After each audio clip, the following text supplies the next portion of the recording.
Out for wearing a dress. Bloody good telly, though. True. So, what incredible 12 courses are you going to cook for these fantastically amiable showbiz chums of yours? Well, we must play to our strengths. We must not overreach ourselves. Right, yes. How does 12 boiled eggs sound? Usually like this. Nice guy, Eddie, and totally unexpected. Perhaps a little sophisticated for BBC Two, though. I can just see it now. How's the golf going, Tobbs? Oh, really? Do you want to hear a really stupid joke about an Irishman being stupid? Oh, wait. Well, what do you suggest, then? You're supposed to be my friend, you vicious, freeloading parasite. Smelly Edling to the rescue. When I was watching TV AM in the lab this morning, I saw this fantastic ad for a new mag called Ponzi Cooking. And when you buy part 1, you get part 2 completely free. That sounds like a marvellous offer, Edward, and one not to be missed. Well, actually, it's just a rather clumsy setup for a gag later on. No, what a shame. Yes. Let's go to the newsagents anyway. Okie dokie, diddly squat, over we go. Don't ever say I'm not there when I'm not needed. You're not there when you're not needed. Thank you. Ready, Eddie? Ready, ready. Let's go. Right then. Blimey, the news agents has got a lot closer since we moved into a smaller studio. Shut up, Eddie, shut up. You're spoiling the magic for everyone. Oh, look for newsagent. Hello, me old darling. Yep, it's me, Richie Rich. Don't faint, treasure the moment. Here's a pic. Put it in the box you keep for precious things and show your kids. I'm sorry, I don't understand what you're talking about. Oh, yes. Oh, yes, I'm sure.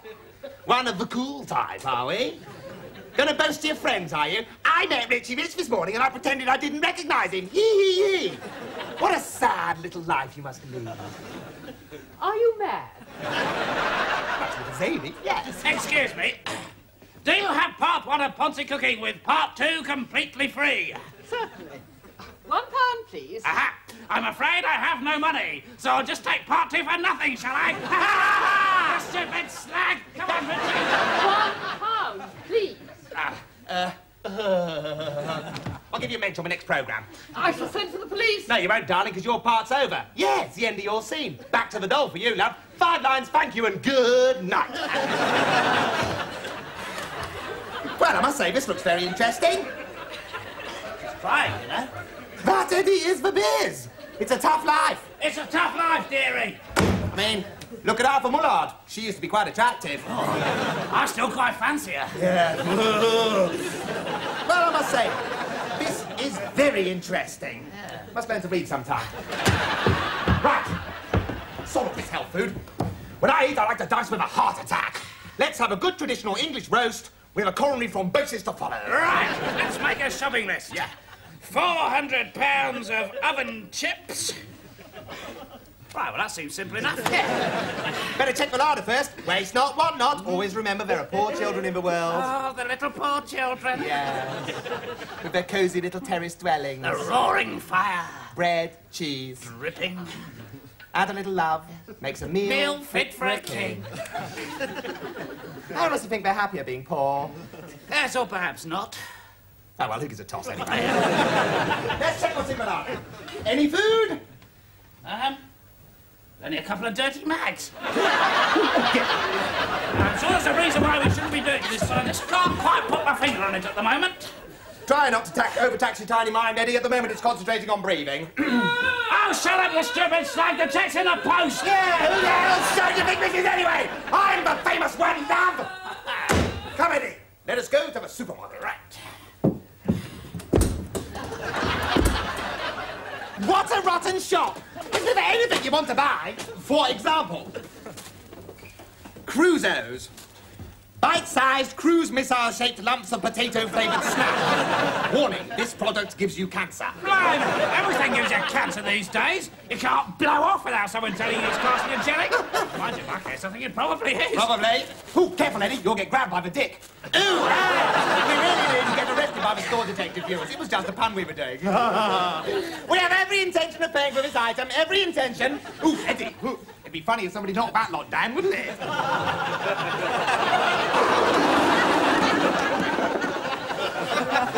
Not particularly, no. I'm disappointed myself. Come and eat for fruit. It is, of course, the absolute sophisticated thing to offer fruit at the end of the meal. So refreshing, and of course it comes in jolly handy for the sex games. No, not this. Oh, look, ridiculous. Oh, this is disgusting. All this fruit is crushed and bruised. I shall write to Esther Ranson. Ah, the meat, Eddie. Ha! Load up a trolley full. They'll have been playing golf all day, so they'll be ready for some hearty vitals. Just look at this little lamb chop. It was probably once a pig, gambling about in the mountains. Yeah. Dying. You know, Eddie, I could quite fancy myself as a farmer. Well, it's a good job you do fancy yourself, because I can't see that anyone else is going to do it. Eddie, do you see this frozen chicken? Yes? Perhaps it's a frozen tackle to teach you not to cheat Richie Rich. Richie Rich, do you see this frozen chicken?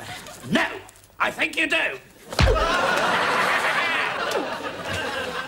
Ha! Touche, Eddie. Come on, let's go and pay for the stuff. I've just remembered why it is we shouldn't be here. We have no cash. Eddie, I am a celebrity! Celebrities don't need money. Next. Boo! Hello, love, it's me, Richie Rich. Mwah. Look, it's just this packet of Cancer Crunch and a trolley full of meat. Let us off and I'll give you a mint on my next probe. £200, please. My dear girl, you don't seem to understand. I, Richie Rich, am offering you, nobody, a minch on my next probe. Right, I can see this is going to require some subtle handling. £200. How does it feel to know that you're a checkout gal and you've reached the peak of your potential? How does it feel to know that you're a talentless git and you never even had any potential?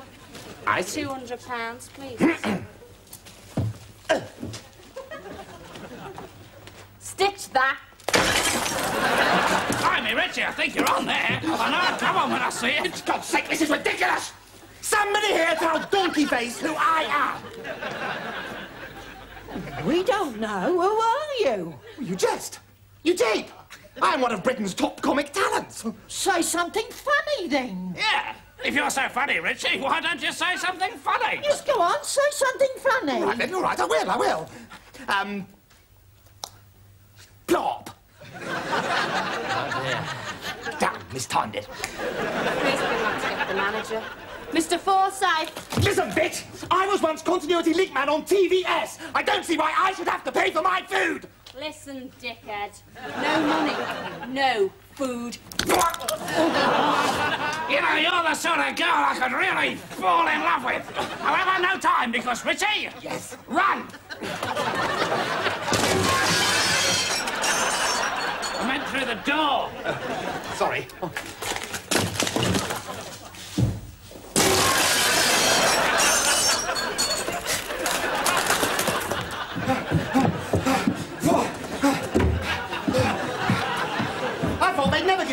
That Mr. Forsyth certainly had some stamina. Still safe and sound at home now and plenty of time to get on with my wonderful dinner party. That's what you think. But I have been thinking. Well. Wonders will never cease. Eddie Catflap's been thinking. Put out some bunting. Organise a street party. Let off some fireworks. Telephone the Queen. Give everyone a week's holiday. The man with no brain's been thinking. Everybody go to the lavatory in amazement. You don't know how you wound, Richie. You really don't. However, no matter, because you will soon be in Priz. Priz? Prison. You have just aided and abetted a robbery in front of Mr. Forsyth and 50 mad checkout girls. I, of course, am all right.